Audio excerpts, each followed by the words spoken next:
Welcome to the No Clue Podcast. I'm one of your hosts. I'm Tyler. I'm Mike. We're back. Monday morning after two spectacular series have finished, two game sevens, which I wonder how many people even predicted. Not many of these. The second round's officially over. We are about to head into the conference finals. Yep. Two record-setting games yesterday. Actually, let's start with the Mavs and the Thunder first. Okay. And then we'll talk about yesterday's games together. Okay. Dallas took down the Oklahoma City Thunder. That was in 6 games. Yeah. Who did you have winning this? I don't remember. I had Dallas in 7, I believe. Okay, yeah. I had Dallas in 6. Why were we, I won't say confident because we both had them going, 6+ games. But why do you think we picked Dallas? Why did you pick Dallas? I thought they'd be able to impose their identity a little bit more. Yeah. I thought their depth was a little more meaningful than OKC. I thought their two best players control the game a little bit better. Mm-hmm. And it's not like the role player thing is the drastic difference. Yeah. The other stuff was kind of marginal. I just thought it would be a slight advantage for Dallas that they'd eventually capitalize on, and in a way they did. Yeah, I think they did because I felt the same. I felt that Dallas is kind of more aware of where they get their other points from than OKC is. I think OKC knows is Shea is J-Dub. And then beyond that, I think it's kind of a toss-up. And it's kind of on a night-to-night basis. And that's really tough in the playoffs. I mean, and not that I don't think they could figure that out. Maybe next year somebody will step up and be that third, guaranteed third option. Because now they kind of do a feel out thing with Chet every night. It's like, hey, is Chet gonna, have a big game tonight? Early in the second quarter, they realize he's not, and then they kind of just pretend like he's not there for, the rest of the game. But yeah, Dallas, they kind of know. All right, it's us. It's the two guards. Then it's PJ. Then we always have the centers there, and then they kind of get lucky if Josh Green or Exum has big games. So, go ahead. it's just weird for me with OKC because they played well. Yeah, they just couldn't. Some of the things I thought they could utilize to take advantage of the series, they didn't sustain. Like what? SGA and Jalen Williams would create switches a lot, but they wouldn't attack them every time. Mm-hmm. And it was like they didn't want to almost ball hog to make sure guys are touching the basketball, which of the teams left in the playoffs, they're probably the only team I don't want to pass it around too much. Right. Because their role players are really inexperienced, in comparison to everyone else. And it showed in the last couple games where the role players really didn't know what to do. Mm-hmm. It's a lot of rush shots, a lot of bad drives, a lot of not seeing the kick out when it's there, not seeing the extra pass when it's there. Mm-hmm. And I wanted SGA and J-Dub to take more command in those moments. Mm-hmm. And they just it just slightly wasn't enough compared to what Dallas was doing with Kyrie and Luka. Yeah. And I think Dallas has emerged, and we mentioned this really early in the season, that they know who has emerged as specialists. And I can't really say anyone on OKC is a specialist. It's just hey, maybe Casey Wallace is shooting well tonight. Maybe Isaiah Joe gives us 4 threes. And when you pass around to guys like that who kind of have to, you're kind of forcing them to create for themselves, and it really shouldn't be when your two best creators are out there. Yeah, to me though, I'm frustrated that OKC couldn't sustain some of the stuff, but Dallas became complete almost over the course of the series. Mm-hmm. It was a good test for them. Yeah, and like they really had to pull out everything they could do well in order to win. You know what I mean? Yeah, they did. Like this was as complete of a team win for a series as they could probably have, I think. I agree. Where Kyrie and Luka were great at controlling the games, especially in the wins, but Mm-hmm. they weren't lights out, in all the wins and all the games. They weren't. This Nope. team struggled, and they found in the past, specifically the last conference finals run they had, Yeah. like Dallas's role players would help in the way they helped all season. Mm-hmm. You look over the course of the series, Lively started making good kickout decisions. Like Gafford started making good kickout decisions. PJ Washington became a matchup defender.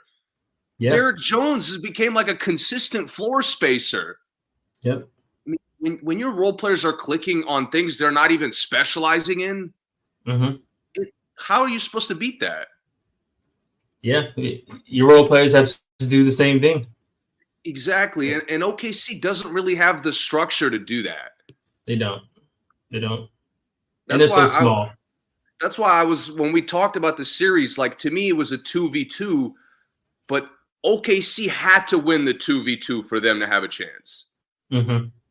Dallas, as you saw, Dallas is room for error because they're very complete, they're very deep, and they're very well coached. Yeah. Yep. And the coach is very aware of their talents too. Yes. I mean, you put two guards with a Hall of Fame guard, like that's a recipe for success. And then you have your bigs being trained by Tyson Chandler, who championship center, defensive player of the year, and you see it. You like automatically Lively see was it. literally transforming into Tyson Chandler in the last game. He was, yeah. Like literally play for play, move. He almost moves like him. He does, and you can see it. And then Kid with the lobs, it's I'm sure those guys work together on where the lobs should be thrown, what position the guys should be in to catch them, where they should kind of cut back door. They definitely work on it. They work on the play style. And this will kind of be we'll move on after this. What's the play style change OKC needs? Like, obviously the offseason stuff we'll talk about later on. But what are they missing, like, as far as how they're playing that kept them from winning the series, you think?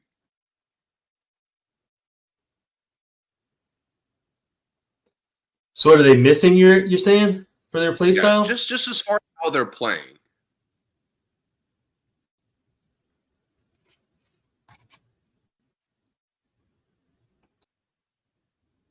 So as far as play style goes for them, I think that they're missing some versatility in like where the ball goes when they get stopped. Like you mentioned this off air, but when they don't have a shot, it just automatically goes to the corner for a three. There's like no other option, or like a long wing kick out. There's no other option.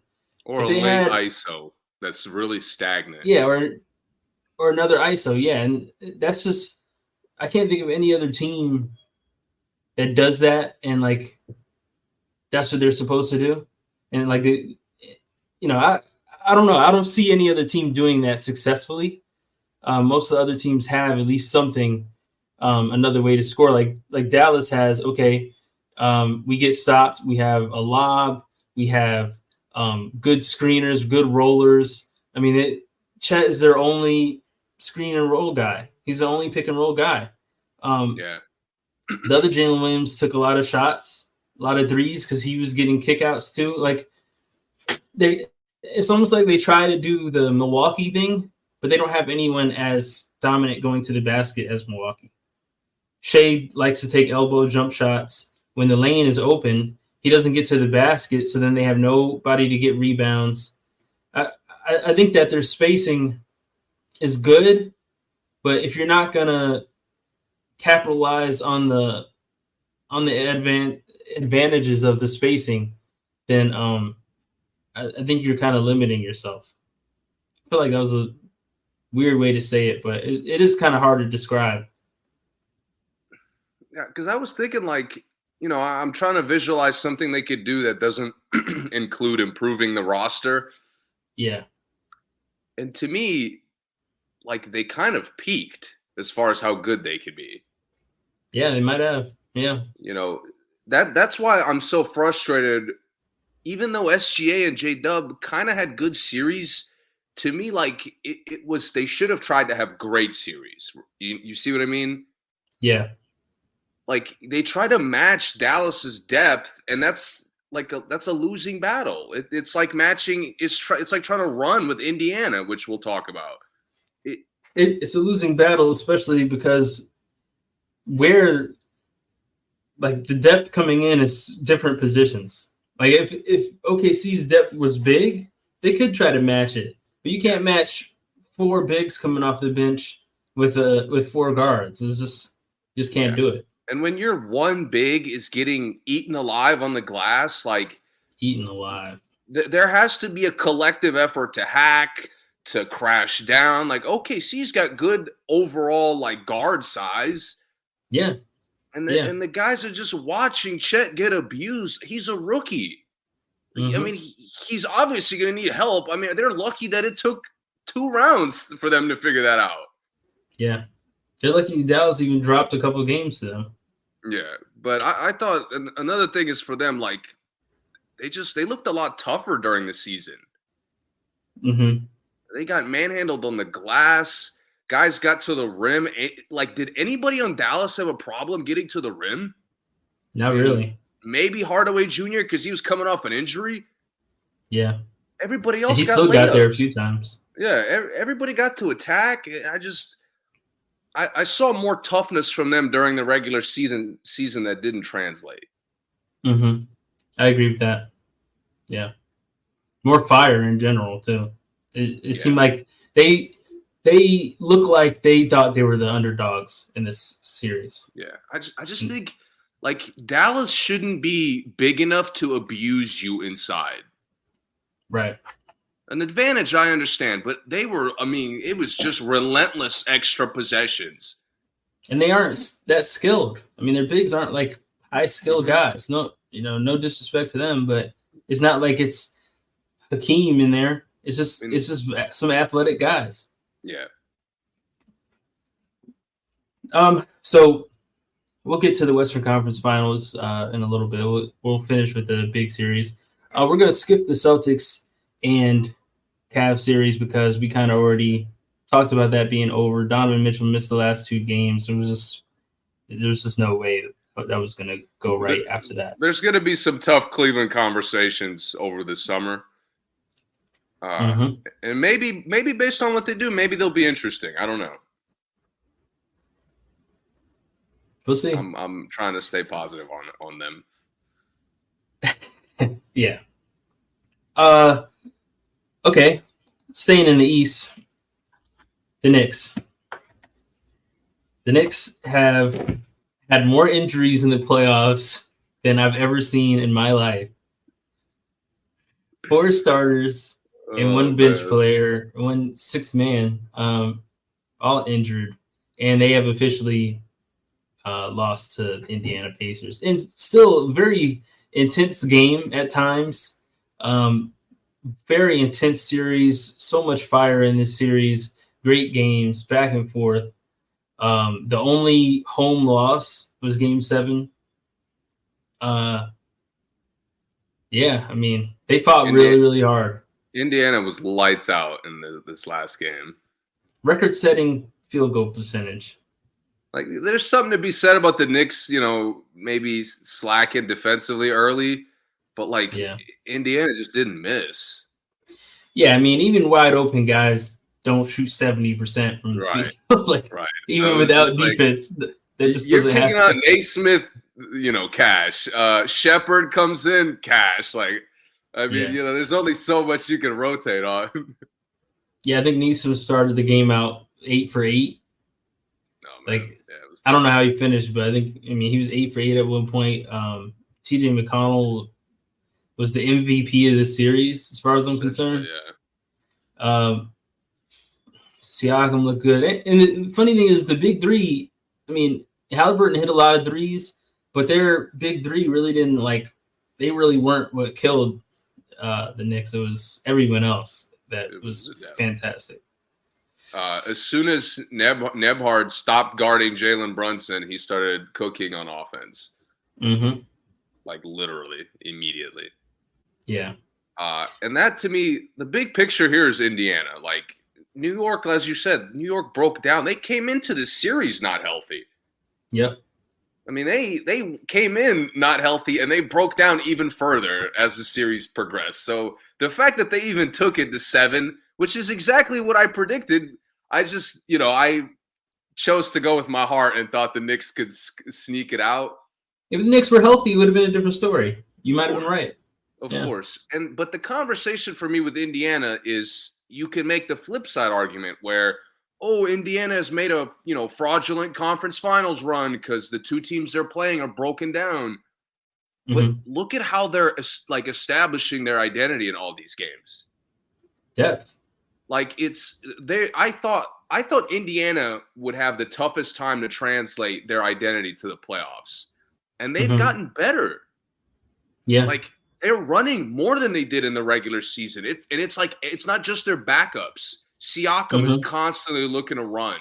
Naismith, Turner are all running. Their bench was already spectacular in the regular season. They're by far the best bench in the playoffs. It's not even close. Yeah.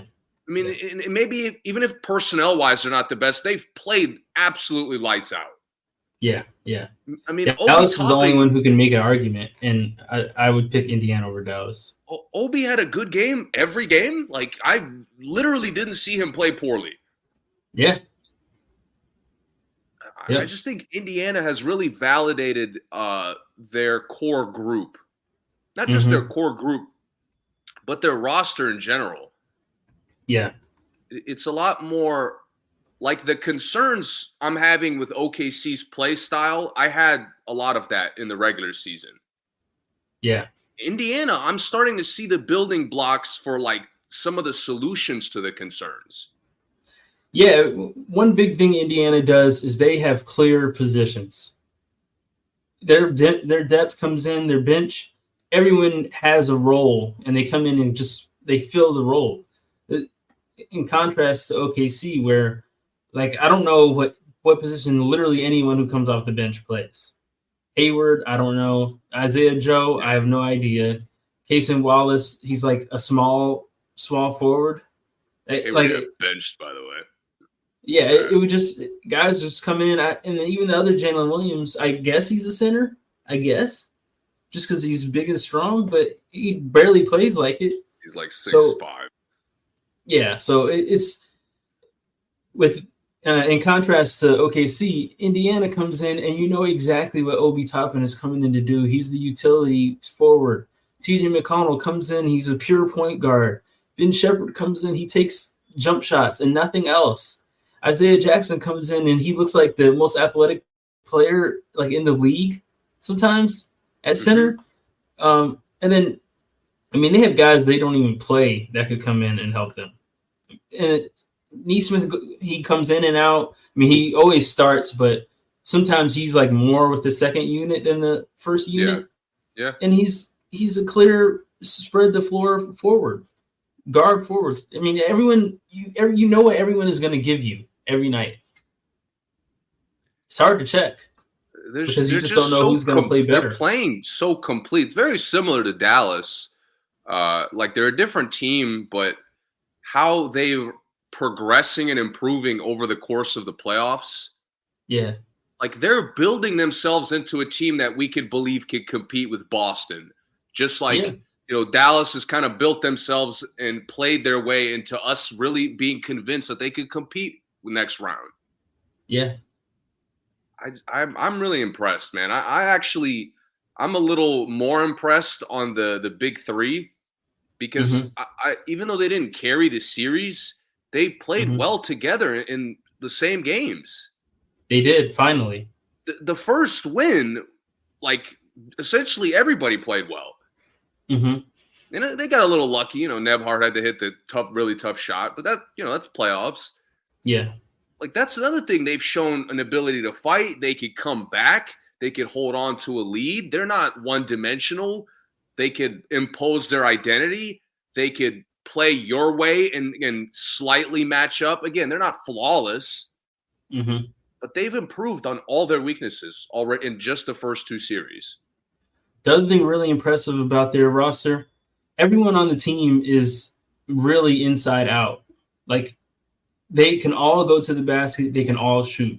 Yes. Siakam has probably the best mid-range on the team, but everyone else is great at attacking the basket, and you cannot leave them open. And they defend both ways also. Yeah. And so, I just think, I guess to keep it the comparison to OKC, because they're both young teams that have emerged quickly. Yeah. If you're going to kind of live and die by the drive and kick, you got to have guys committed to the drive. Right. Like, you got to have guys committed to getting inside. Like you said, there's almost nobody on this team that's one-dimensional. Yeah. And if they are, like Shepherd, he's playing around guys that are, like, built to maximize his contribution. Yeah. Because Shepherd only shoots. TJ McConnell's only in the paint. Yeah. So it creates a flawless balance. That's why you see, like, no matter whether they play fast or slow, they're starting to figure out how to get good shots either way. They are. And so that, to build off that point, when it's like they know when guys are out there how they need to play.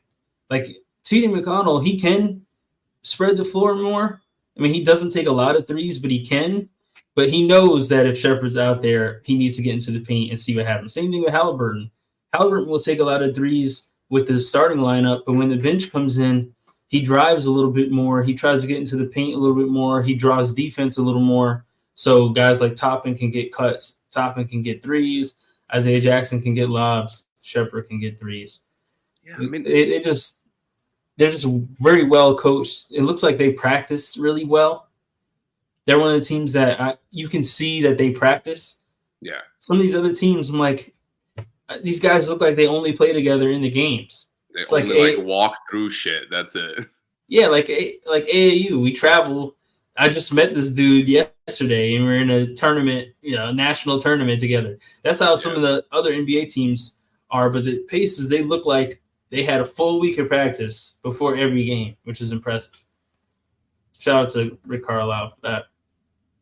And my last main praise for the Pacers, and this is probably the biggest thing going into next round. Mm-hmm. The blueprint on Brunson to contain him that Philly tried and failed. Yeah, they pulled off successfully, and not just because he literally broke down, but they found they didn't just match up well with him. They actually coordinated rotations and help side so he doesn't live in the paint. I mean, I've been complaining about this for multiple years. Brunson is a 6 foot, not that athletic of a guard. If you can't keep him out the paint, your defense is not good. Yeah. Yeah. And Philly struggled with this. And Philly, defensively seems like a better roster than Indiana, but we see now that's not really the case. No, it's not. And part of it, well, I will say I'll shoot the Knicks a little bit of bail is that when some of the other wings were hurt, there was like no reason to like leave the paint. Yeah. Yeah. But to your point, they contain him a lot better because I think that they devoted someone to him. And Philly, like, for some reason, they never commit to saying, hey, you lock him up. It's like, or whoever's checking Jalen Brunson, make sure you don't do this. Indiana is like, no, Nembhard, TJ McConnell, you stay with Brunson wherever he goes. You wear his jersey wherever he goes. Yeah. And it just, you could see it bothering him the whole game. The depth gives you the ability to do that. It does, yeah. Yeah. I mean, Philly, part of the reason they failed is because you get in foul trouble, now the plan failed. Mm-hmm. Indiana gets in foul trouble, next man up, let's go. Yeah, they don't care about foul trouble at all. Not at all, bro. And they foul hard. Like, they got guys playing minimal minutes that are playing great, like Isaiah Jackson. He quickly took the dude with the glasses. He just took his clock. Yeah, Jalen Smith.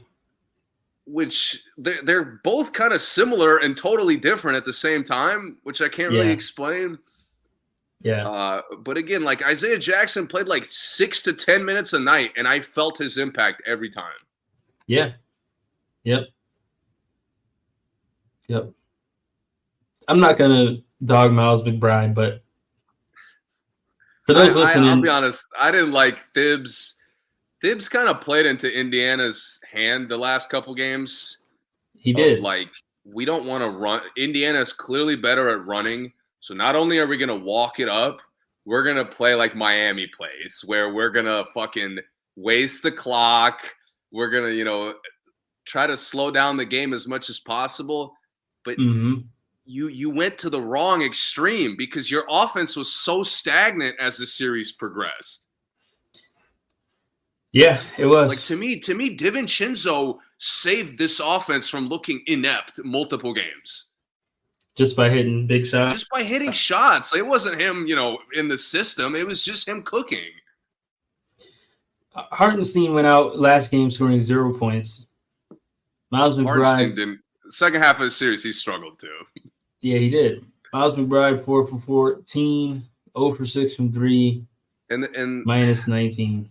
One series you could argue as a fluke, right? And you're guarding Joel Embiid. I could forgive you for being in foul trouble every game.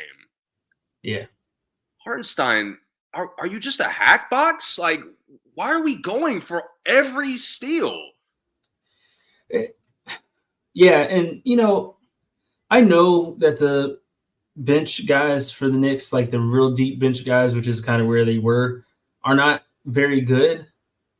But, they're still getting paid. You got to just try something, man. When you're in the trenches like that, I don't care. Jericho, go foul somebody hard or something. Like, do something. We can't have Jericho was so bad. Jericho was so bad at his limited minutes. Thibs just couldn't. And I'll defend him on him.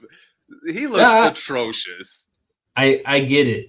I absolutely get it. When the other team is like 11 deep and we're still with our like 6 guys, like, come on. It's just you can't win like that. Game 7, you're literally like game 6 and 7, you're watching a full roster start to destroy a roster that's falling apart. Yeah, exactly. And Thibs is just like, well, guys, like, we got here how we got here. Like, let's just go out swinging. Like, Thibs, guys are too hurt to swing. Yeah, let someone have a moment. Let Daquan Jeffries come in and like surprise us with 2 big threes. Like, I'm cool with I would be cool with that if that's how it was. I'm much more disappointed in Brunson breaking his hand, Hart playing with that torn ab, OG Anunoby not making it past 4 minutes. Come on, we got to do something. Man. Yeah, but I get it. I understand. If he did it when they were healthy, I'd be upset. But he waited too long to put Burks in the game. Burks went off 26 and 27 minutes. He played fantastic. He was eating, dude. Playing in traffic, scoring through contact. I'm like, Alec Burks has never done this in his life. He was unstoppable. But, he acted like, but he didn't earn it in other games. Bro, once he came in the game and had like 6 straight points. He never would have came out of the game if I was coaching. That would have been it for the night. Like, he's in there. But, I get it. You do try to go with the guys you've been with. But for some reason, man, there's going to be so much pressure on Julius Randle next year. Yeah, I mean, bro, the New York basketball was ready to go to the conference finals. Like, I know you were. I had this game on 10 minutes before it started, and my God, was New York ready to go to the conference finals?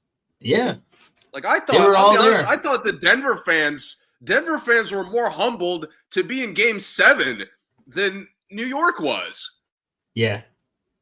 which was just crazy. I'm like, dude, Indiana has taken control coming into the game.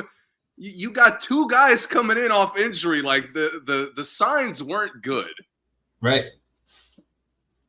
They were ready. Yeah.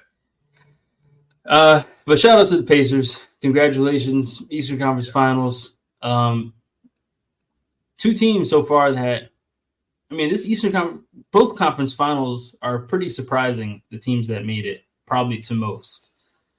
I mean, Boston's not. Yeah, other than Boston, everyone else is probably surprised a lot of people. Again, record-setting. Boston has had as bullshit of a run as Indiana, if we want to hate on them, Boston has? Boston's had the same luxury that India's gotten, both rounds. And they've lost games like... Yes. Yeah, they've lost to those teams. And almost, I mean... I'm not going to go too deep into it, but that's why I'm very excited that it's an up-and-coming team that got here with Boston. Yeah. The Cavs were right there in even the games they lost, they were right there. I agree, but like the Cavs, a lot of the other teams that aren't here, and hindsight Henry, of course, but they had very exposable flaws. Like Indiana, because they're emerging, there's a level we don't even really know like that they could get to. Yeah. So I'm excited for this series. Yeah, me too. You want to go ahead and talk about, do your predictions now, or you want to wait? We could predict. I mean, it starts like what, tomorrow or the day after? Starts tomorrow. Yeah, we could predict. I'm gonna die on the Boston hill. I'll pick Boston in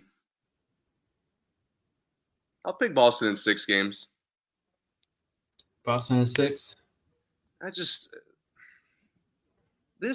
I'm gonna talk about the next series soon, and that's like I was wrong on that, but I'm totally okay with being wrong. Okay. With Boston, so many things could happen. Predicting is a waste of time, honestly. Yeah. Boston, but that's a negative. You're saying that in negative connotation to Boston, right? Yes. Yeah. Just for Boston people to know, you're saying that because Boston could win in 4. They could lose in 5 to 6. I got them losing in 6. Wow. You have them losing in 6 games? 6 games. And I'm saying that because I'm seeing the games that Boston is close in. Bro, they were close in a game without Donovan Mitchell, Jared Allen, and Karis LeVert. The Cavs almost beat them in that game. And they really, they were like one player away from beating them, a good player. If LeVert was there, they might have beat him, which is like gross. Like Indiana's beating the Knicks by 20, and Knicks only missing, with the Knicks only missing like Randall, and then the Cavs missing 3 of their best scorers and are right there with Boston. And they beat Boston easily in the game they beat them. The Heat games were a little too close sometimes. I just don't think Boston is that good. I just don't think they play good basketball. Don't get me wrong. The roster is amazing. Sometimes when they are playing well, I'm like, I can't believe the NBA let this roster get this good. Sometimes I definitely feel that way. And then I'm like, man, and they have Porzingis. Like, this roster is outrageous. But then I see how they play. I see the shots they take. I see the turnovers. I see the lack of passing. I see the defense. Their defense is really bad. I know people think it's good because, when they get stops, they get really good fast breaks and they can outscore teams and stuff like that. But the amount of open shots they give up to every team, Miami just missed a bunch of shots. Cavs just missed a bunch of shots. Indiana's not missing all those shots. You can't give them the shots that they give up. Boston normally gives up. So, not that I don't think they can adjust. Not that I don't think that they have more talent. See, I worry about Indiana because, they've contained Brunson, but it's a lot easier to contain Brunson from getting in the paint than it is Jason Tatum, Jaylen Brown, Derek White, and Drew Holiday. That's true, but Brunson makes it a point to get to the paint. Those other guys, other guys, it's like, I think if they think they can shoot over you, they're going to try to shoot over you. Brunson knows he can't, so Brunson goes and tries to get his bag, his shots. I'm as negative on you as on the Jays. Yeah. But you're implying like they're just going to settle for jumpers this whole series. That's not happening. Like Naismith is getting eaten alive 1 to 3 games by one of the Jays. Oh, that's fair. They can still lose, but the problem is they can still lose that way. That's why predicting Boston, how Boston's going to play is like so ridiculous at this point. It is. I'm not trying to predict how they're going to play, but I know the things that they do wrong. They do it wrong every game. Like there's always going to be a stretch where they're going to have ridiculous turnovers. Happens every single game. Jaylen Brown is still back to leading the playoffs in turnovers. Surprise. I know that's going to happen. I know Jason Tatum is going to try to shoot in people's face at least for 2 quarters every game. For the whole quarter, he's not going to get into the paint. He's going to take jump shots in Siakam's face, high five threes. And, a lot of them might go in. But when they don't, Indiana's scoring immediately on the other end. That's why they have the worst transition defense in the league, because so many of their shots are long rebounds. They had the worst transition defense all season. And who has the best transition team in the league? Indiana. The signs all point to Indiana. I get it. Yeah. But Boston has they have a continuity factor that's like, I guess, unfair to younger teams. And I think they're the most collective offense that Indiana is going to face. Like, I think Indiana's defense is going to decide the series. Okay. To me, and that's why I'm so impressed with them, because they've shown both rounds that they're like really focused on it. They're trying to make it a point. They're trying to be a two-way team, and this is going to be their ultimate test. So you got their defense. I got their shooting. I think they shoot well. To me, the scenario for me is they make the Jays settle and make the Jays play sloppy basketball, and a lot of it is the Jays being just dumb. Mm-hmm. But there's still a level of IQ to keeping them in front, not letting them get drives. That I think if Indiana could execute, I mean, we're looking at a team that's a decent favorite to win the championship. Like, I will be looking at them as a legitimate two-way team that's potentially the favorite going into the finals. I agree. I'm with you on that. My thing is, if they shoot well, and I mean shoot like they did Game 7 in this last game. No, I don't mean 67%. I'm just talking about threes too. I'm not talking about all field goals. Because the inside field goals is where Celtics usually do play good defense. They don't really let guys get mid-range shots. But I think that if they shoot well from 3, they're gonna have a really good advantage against Boston. They're gonna have a really good chance. It's gonna be some wild scoring games in this round. Yeah, there is. Definitely. There's gonna be some like 140 to 145 games. I can already picture it. Yep, definitely. Historic number of threes incoming. Like, it's happening. For sure. Yeah, historic number of threes for sure. But if Boston keeps taking all those threes and missing them, Indiana's going to get buckets. Toppin's going to have some crazy dunks in the series.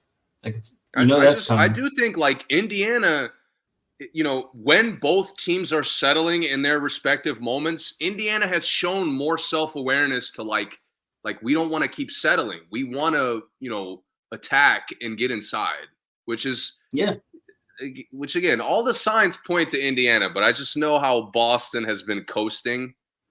And I'm trusting their continuity, which could mean disaster for me again. Yeah, I mean, it's all guesses. We never know. It is what it is. But I mean, we'll there's see so what many happens. It's gonna be factors in exciting. basketball. I could literally talk for like 6 hours on both teams and come to a neutral conclusion. Yeah, yeah, for sure. Boston is a think piece in their own right. 100%. Um. Okay. Now to the best series of the playoffs, probably. No disrespect to the Knicks, both their series were fantastic, but Minnesota Timberwolves versus the Denver Nuggets, the defending champions. 7 games. Minnesota only 98-90 in this last game, by the way. Very low scoring game for two very talented teams. Where do you want to start with the series? Where's a good starting point for this? It's kind of tough, right? Jamal Murray and Jokic are a lot more guardable than I thought. Okay.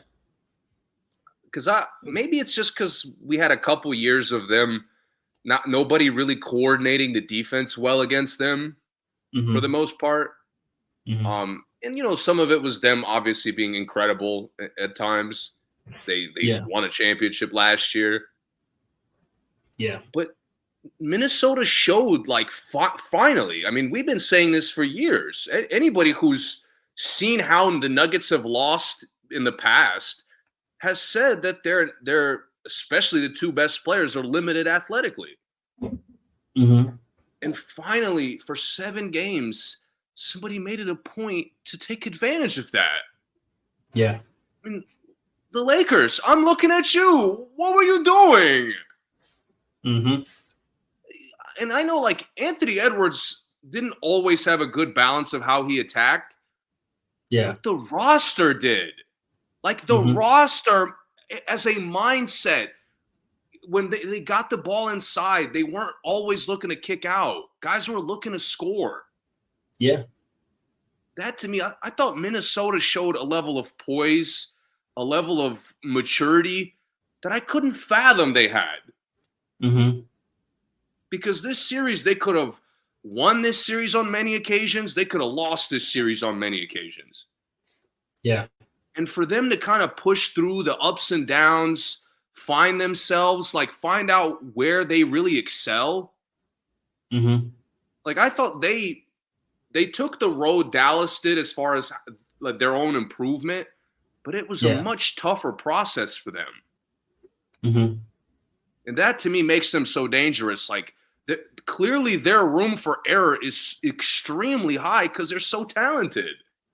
Mm-hmm. But now you see, now they could really coordinate their offense. They could coordinate their defense. It's not just athleticism. It's not just size. Yeah. I mean, the Wolves have essentially become the favorite to win a championship now. And not just because they beat the defending champs, but how they did it. Mm-hmm. What do you think?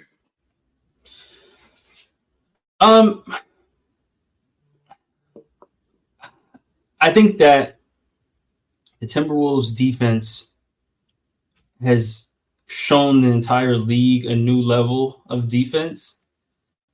I think a lot of teams try to get the length, try to get, dogs, try to get all these things that enhance a defense, but it really just comes down to grit and being able to,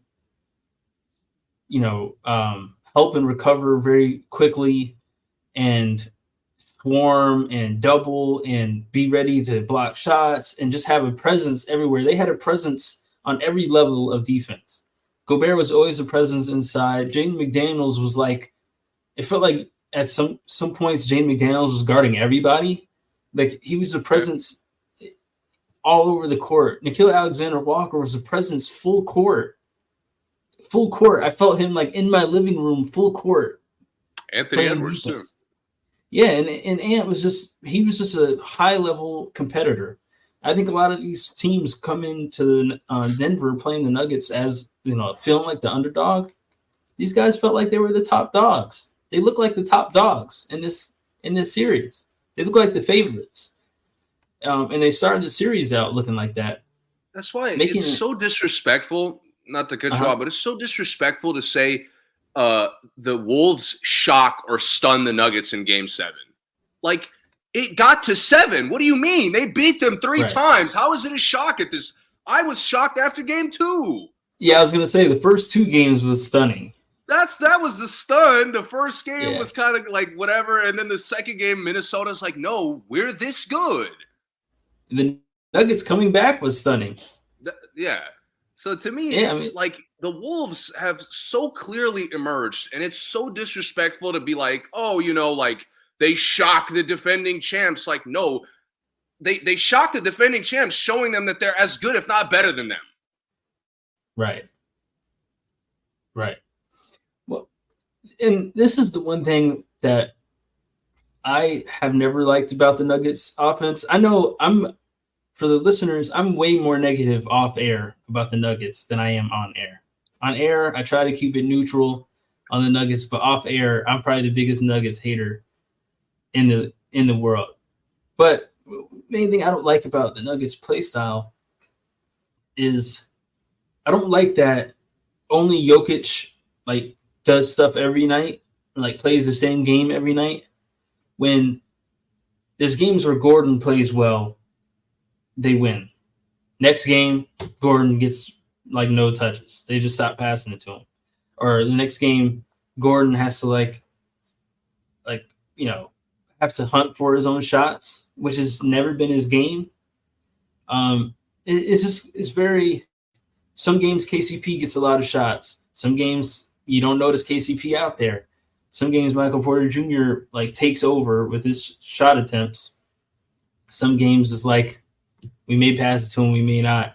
The only 2 mainstays is Jokic and Murray.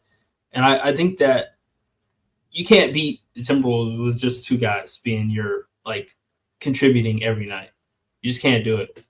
They have so much balance with their scoring. Because Alexander Walker was fantastic in the beginning of the series, and he shot over in this last game. Anthony Edwards was 6 for 24 in this last game, and they still managed to, beat the Nuggets, but with a record-setting comeback, by the way, halftime comeback. It's interesting that Murray was very up and down in this series. Why do you think that is? Do you think that was defense, or do you think it was just him, his health, maybe? I disagree on the notion that if Jokic and Murray played better in the losses, they could have won this series. That's true. So to me, this is where I was shocked. Where I was so confident in my belief on Denver because even when Jokic and Murray aren't shooting great, they're completely controlling the game. And this is where the credit is entirely to the Wolves' defense. They put so much work into making more so Murray uncomfortable. Yeah. That the rhythm just wasn't there. There was a constant struggle for Denver to get their, main scorer going. But because it wasn't easy like it normally is, now there's a weird struggle to force him touches where it never really felt forced before. Felt desperate in this last game. Exactly. Last 2 games. It was throughout the series. There was a lot of moments throughout the series where Denver, like you said, they could have gone to Aaron Gordon, no problem. He played good for essentially 6 games. Yeah. MPJ could have contributed. With him, it was a little both sides. He didn't play well a lot. He kind of settled. Yeah. But to me, again, it's the Wolves' commitment to making Murray uncomfortable. And Murray had to work to bring the ball up. He had to work on every handoff, every screen and roll, every drive, every step back. There was such a commitment to making him uncomfortable. Yeah, they knew how they could be beaten, and it was through Murray. I mean, it definitely was. But to your point, if they played better in the losses, but that's because the role players played really good in those games. The role players did absolutely nothing in this game 7. Oh, game Nothing. 7, like I said, nobody played well. I said it all after the game. But yeah. The Nuggets got nothing from anybody. I know, but I mean, really only MPJ, Michael Porter Jr. got the ball a lot.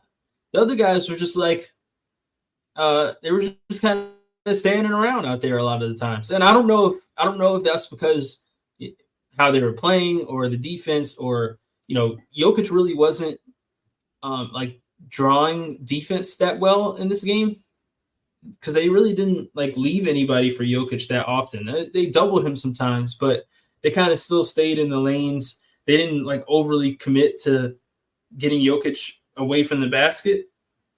And he just wasn't finding the guys. Simple. I just think Jokic picked a bad time to be cold.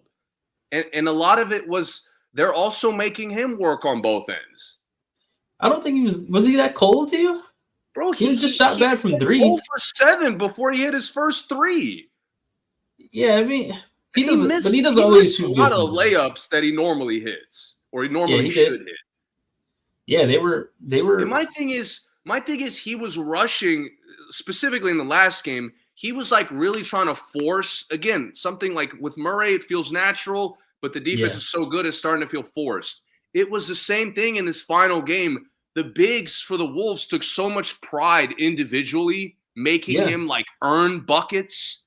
Yeah, they did. That Jokic started rushing. He started taking like ill-advised shots where he could have pivoted a little bit more. He could have like maybe looked for an extra kick out. And he was rushing shots. He was rushing the left to right hook all the time. He was getting. They were playing good D. That's why I said I don't think he was like he wasn't just off. He was getting locked up. That's fair. In a sense, for as much as you can lock up an MVP. I'm not saying right, but that's like a give and take. As far as the credit goes, I just think Minnesota's defense earned the series, but it was still like it was extremely close. It was 7 games, and the Nuggets, took control in the 5th game. Yeah, they did. They absolutely did. Like that's the poise. And I'll be honest with you. The poise that the Wolves showed being down 3-2, Michael Malone hasn't – I don't know if he's ever showed that poise. Like, I don't know. Of all the people who's been delusionally confident about this team, other than me, Michael Malone's at the top of the list. Yeah. I mean, he has like proclaimed their like how offended they are by disrespect and how confident they are, how good they are, how historic they are. And look what happens. Yeah. Like there was he lived and died by his 2 best players, and he did nothing to make their game easy. Yeah, he did nothing to make anyone else's game easier. Exactly. And in the last half of the series, the most notable things he did was freak out on the refs. So sometimes this is what my point was earlier, and I didn't bring up Malone, but I'm glad you did. Sometimes it feels like Malone only coaches Jokic and Murray. Like he doesn't even talk to the other guys. The other guys just have to figure it out based on what Murray and Jokic are doing, specifically Jokic. But in the last 2 games, and maybe even game 4, it felt like, Jokic and Murray, you do what you do, and everyone else, you just like play along and see what happens. And then sometimes they get lucky where those guys have like really big nights. Gordon has a really good shooting night. Gordon steps up his effort sometimes, but he doesn't make it easier on anybody but Jokic and Murray most of the time. Yeah. I mean, and you can't do, like I said, you just can't beat the Wolves with just 2 guys playing well, because they still combined for 70 points, 69 points in this game. But no one else had double figures. I was so impressed. The Wolves showed like a 7-game commitment to defense. It's just it was second half for sure. This series was so close, and there was times where even the defenses like looked overwhelmed. Like Mhm. they're struggling offensively and they can't match up, and like you really don't know what they're gonna do. And there were so many moments this team could have given up and quit. And I've seen them. They did this like last year or the year before. Not last year. Last year they got cooked by the same team. But the year Yeah. before, when they blew multiple leads against Yeah. the Grizzlies, like they just quit. They blew the Mhm. 20-point lead, build another one, and then just gave up again Yeah. in the same game. Yeah. So, like, to me, this series is so much about what the Wolves have overcome as far as their own individual struggles, their So chemistry struggles, do you think the Wolves are a better team? than the Nuggets. Yeah. I mean, yeah, because they just won, but I like No, I mean, given like, an in a vacuum, if they never had this series, just in a vacuum, which team is better? I mean, I still think the Nuggets are a little bit better. Okay, gotcha. I just think the Wolves lived up to all the positive expectations we could have had, and some that we couldn't even expect.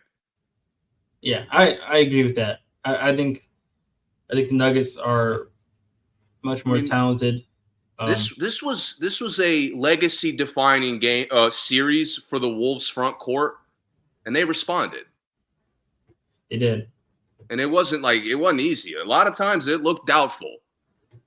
In this game, even in this last game, it looked doubtful. Right. Biggest halftime comeback in finals. I mean, in playoffs history, or at least Game 7 history. The Towns and Gobert thing. One thing that gave me, and I accurately predicted this series going to 7 with Minnesota winning, but the only reason I felt even confident about Minnesota, and obviously after 2 games, I was like, man, they're not even gonna go to 7 here. A lot of people had the sweep. Yeah, but one thing I was confident about is that the Timberwolves have so much versatility to score, and there's just like no play style that they can't figure out with this roster. And it's really only like this. When I say it's really only the 7 guys. No disrespect to Slow-Mo. I love Slow-Mo, but it's just the 7 that I think that they can kind of adjust to any play style the other team is doing. If you want to go fast, Gobert and Towns are pretty fast for centers, and they can even go smaller with just one of them in there. And you can go big, they're bigger. You want to shoot threes, they can shoot threes. You want to pound it inside, they can go inside. They just kind of have a way to adjust for any kind of play style. Yeah. And the Nuggets kind of do the same thing every night. Basically. They just happen to be, it just depends. They just kind of rely on someone getting hot. And Timberwolves were just not really letting anybody get hot in this series. But I still think it was so important in the most important moments for like Cat and Ant to be aggressive. Mm-hmm. I still think their biggest problem is not even really like coaching maybe is a weakness for them, but their problem when they get stagnant is like Ant and Cat allow defenses to play well. They do. It's so I'm looking at them and it's like it's not like they're stopping you. You're not testing them. That happened with Edwards a lot in this series. A lot, man. And pretty much all their losses. Yeah, and it's still, like I mentioned during the game, like Cat and Ant really don't have chemistry together. Not much. Other than like, oh my God, I haven't passed it to you in a while. Here you go. Which there's duos who don't even do that. So, that's something. Mm-hmm. And there is like a friendship there. They're clearly communicate the post-game stuff. They're very self-aware about each other. Yeah. But like, it's just, that's their final step. Mm-hmm. To me, who's beating them if they figure out the duo? I mean, they figured out. I can't believe this. They figured out the Gobert Cat spacing before they figured out the duo, which is unfathomable to me. Yeah, But like Gobert I mentioned for Gobert to get off the court a lot of the time, it was exclusively because of Jokic. Mm-hmm. It wasn't like, again, if any other team, he belongs on the court, he's a main reason why they're good. Yeah. But it's just the way Jokic was playing from like game 3 to 5. 3 to 5, yeah. It just made it look like, you're kind of putting him in better spots than you should. Mm-hmm. But again, credit to Gobert. Like so many other years, he quits, he pouts, he fucking just gives up. Mm-hmm. And he fucking pushed through. He earned as much respect as I've seen an individual player in years. This is the best Gobert year I've ever seen overall. By a fucking mile, bro. Oh my, it's not even close. Yeah, the season, the playoffs, everything, Gobert has been fantastic to me. I mean, his focus is so much better. His commitment to like what he brings to the team is so obvious. And I know I'm in the minority. I don't think they give it to him enough. I see a lot of times where it's like, just a lot of times they get the screen and roll and they're like a little late to see that he's open. And I'm not expecting for him to get 15 shots. I'm not saying that, but I'm saying he's in the paint. He's there. I think they're going to have to use him in this next series. We could just segue right into the. But I want to see, and this is maybe a reach, but take a little flavor from the Nuggets offense, where if there's a problem, Jokic will just cut to the ball, like, and not like way outside. He'll like find a middle, like somewhere in the middle of the floor to get the ball. Yeah. To me, Cat and Gobert I'm not asking them to be Jokic, but to really like force good ball movement rather than just stagnant perimeter passing. Yeah. Like that's a small thing. I think they can change. I agree. I think that this is going to be a coaching battle this next series, Minnesota and Dallas, because I think Kidd is, one of the highest IQ players to ever play basketball. I think that he watches these films and he's going to figure out a way to be ready for Anthony Edwards and Towns early. So I think it's going to be kind of tough coming in for the Timberwolves the first 2 games. Not that the Timberwolves can't do the same thing to Dallas, but I think that Dallas will have less of a problem with what Minnesota does to them.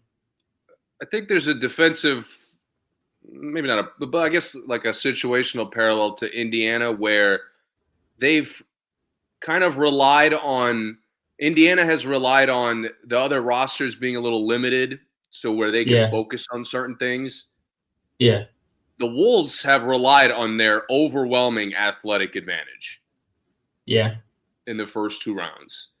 And you saw it. You saw some of the struggle. Like it's not an advantage on Aaron Gordon. Right.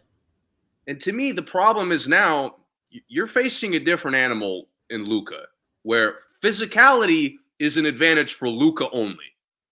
Mm-hmm. To me, again, they've defended Booker and Jamal really well because of their athleticism and physicality. With Luka, it's gotta be IQ. Mm-hmm. Like it has to be IQ. We gotta sit on the things he loves to do. We have to stay in front. We cannot pick up bullshit fouls. Karl Anthony Towns, good God, it's still a problem. Mm-hmm. But it's like the small physical things where it's not just physical. You're still like using IQ. Yeah, they gotta stay focused in this series. They have to keep Kyrie out the middle of the court. Oh, that's I don't know if that's possible. Yeah, I don't know if it's possible either. But if you give Kyrie the middle of the court, the top of the key, the free throw line, the paint, it's over. Gonna have a rough time because he's gonna get fouled anytime he wants. He's gonna get a shot anytime he wants. He's got to hope he's off. I would try to make Kyrie and Luka win the series which they could and likely will. Yeah. But I think like if you get in a team-wide shootout, Dallas's spacing is just better. It is, yeah. It's better. I trust the quality of their three-pointers. I trust the quality of their inside shots. Mm-hmm. To me, again, Minnesota has to. This is going to be the first series for them where IQ is going to decide if their defense wins it. I will say, I think Minnesota, I don't think they have to help as much as most teams do on Dallas. Yeah. Because they're so big, because they're long and they can recover quickly, and they have, Rudy is a dominant defender inside. I don't think that they'll have to like collapse on every drive like most teams do. Like OKC had to collapse every time, and then PJ was wide open, or alley to one of the bigs was wide open. I don't think Minnesota is going to have to do that. So I wonder, but they might still do it. But if I was coaching Minnesota, I would not collapse on everyone. I'd just say, if you want to shoot it over Gobert, go ahead and try it. And if that's how they beat us, I mean, that's what I would do. But I'm curious to see how they do that, because I don't think they need to, but they, I think some teams feel like they need to collapse on Luka, but Luka's going to find somebody wide open. I'm anticipating Anthony Edwards taking the Luka assignment at some point, if not right away. Uh-huh. I am fascinated to see what that looks like. I think it'll be McDaniels. I know McDaniels is the favorite, but like he's the guy I'm worried about. You put him on Luka, you're liable to get him in foul trouble in many of the games. Problem is, I don't want Edwards anywhere near Kyrie. And I don't want McDaniels anywhere near Kyrie. I'll take Edwards on Kyrie. McDaniels, I don't want him anywhere near Kyrie. I think the Wolves don't match up with this duo nearly as well as the star players they've matched up with so far. I kind of like Nickeil Alexander-Walker on Kyrie. Obviously, no one can guard Kyrie. But that's the problem. We like all these guys on one of them, and we hate them on the other. You know what I mean? Yeah. Jaden McDaniels. And Dallas is going to spam switches. Like, Dallas is going to force you to switch. They're going to force you to, like, really coordinate the screens. Yeah. And I don't know. I mean, they coordinated it relatively well against Denver, but Dallas is more committed to specifically creating the switch. If McDaniels gets on Kyrie, it is fresh off the smoker barbecue chicken. It's going to be really bad. Dude, McDaniels really got to lock in, because he's going to have a tough time in this series. He's going to have a tough time. He needs to get some ice baths in. He needs the steroid shots, whatever he needs, because it's going to be a long But just series. What Dallas's role players just did to OKC, I don't really expect that against the Wolves. Oh, I don't either. So to me, again, the Wolves should have a significant overall advantage. Mm-hmm. But again, this Dallas duo is really hard to guard. Yeah, and on the flip side, in Minnesota's favor, nobody on Dallas can stay with Edwards at all. I mean, I guess Josh Green will try and maybe rough him up a little bit, because physically he's probably the only one strong enough to stay with Edwards.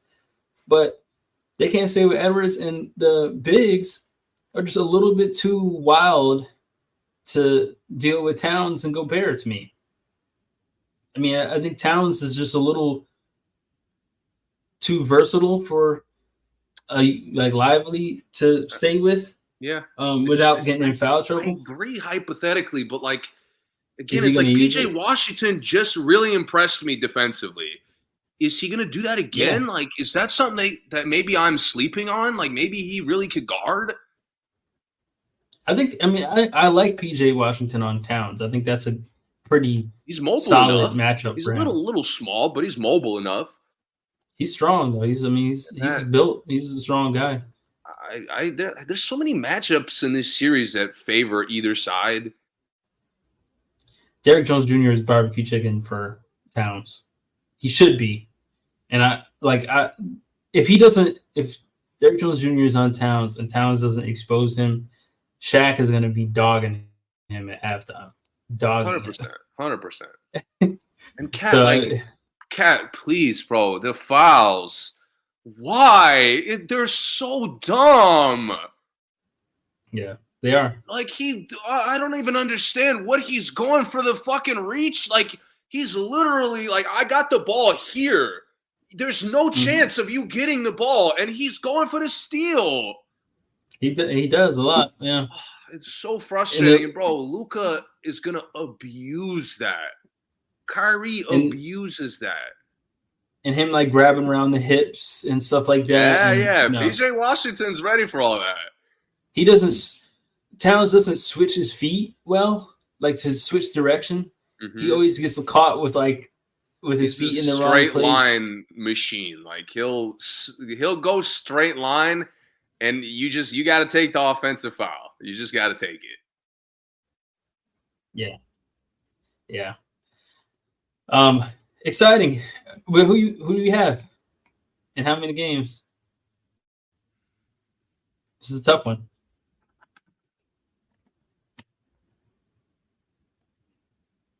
I'm gonna pick Mavs in 7. The Mavs in 7. I'm sticking with my theory that the best offensive team is gonna win the West. I just was wrong on who the best offensive team is, and I might be wrong again. Dallas might. Maybe Minnesota's defense is that good, but Dallas's spacing is really good. Like I really like how they space it out, even when they're stagnant. Mm-hmm. They have so much. Kyrie and Luka have so much room to operate. I mean, they got Hardaway Jr. and like Jaden Hardy got room to operate. And Kid has such a good feel for when to play those guys big minutes, when to sub them out early. I'm trusting the shot selection in this one. I mentioned early in the series that I think Dallas would have a better chance against either the Nuggets or the Minnesota, but particularly against Minnesota because I think Kyrie and Luka are very, like I said, the defense really doesn't matter to them. Mm-hmm. It's going to have to be a team effort. But all the picking up full court and swallowing up the drives and all that stuff, that's not going to work on Kyrie and Luka. It just isn't going to make that big of a difference in whether you win or lose because someone else is going to play good. I'm going to go Mavs I'll say Mavs in 6. Okay. I'll go 6. But I like the Timberwolves a lot. I picked the Timberwolves in the last one. So I'm just to be clear, I'm not saying I'm picking against them both times. I like them a lot too. Yeah, I don't know. I'm so excited, dude. We're gonna have a new champion for the 6th year in a row, I think. And 2 new finals. Oh well, maybe. Yeah. Oh yeah, new finals. Yeah. Boston is a mainstay in the conference finals at this point. We'll see if they can get to the next round. Yeah. You know what? I'm going Minnesota. Yes. I thought about it. I had to think about it a little more. I'm going Minnesota. I'm going to stick with Minnesota in 6. 6? Okay. I don't think it's going to 7. Minnesota in 6. But Dallas is going to beat the crap out of them in one of those games. It's going to be one really bad loss. But I'm telling you now, I'm way more excited to watch the individual games for the West than I am. The East is going to have some disgusting blowouts. I already know. Yeah, I think the East is going to have some games that are over at halftime. Yeah. Hopefully not too many. Yeah. I think that's it for us for now. We'll be back after 2 games of these. We'll get a little more finals. In depth. I mean, we're looking at the top 4. The contenders are as clear as day. Yeah. Very, very, very exciting. All had to earn their spot for the most part. I mean, Absolutely. Boston coming back, I guess, is kind of earning it. Yeah. Boston, you're right what you said earlier. Boston had an easy road. All the injuries, just they had an easy one. But, they losing Porzingis for the first 2 games of this series is going to be rough, size-wise for them. But I don't know. We'll see what happens. Shout out to the WNBA has started, by the way. I have WNBA League Pass, so I will be reporting on that at some point. But, priorities right now. No disrespect. But playoffs. It's the playoffs. We're getting to contender time. I mean, the second round is the second round really gets to the smaller details of these teams, and you're really starting to see the standouts. And I love it, dude. Every moment. Yeah, me too. Been one of the more exciting playoffs that I can remember, actually. A lot of parity in this one. Yeah. As always, thank you for listening. Enjoy the playoffs, and we'll talk to you guys soon.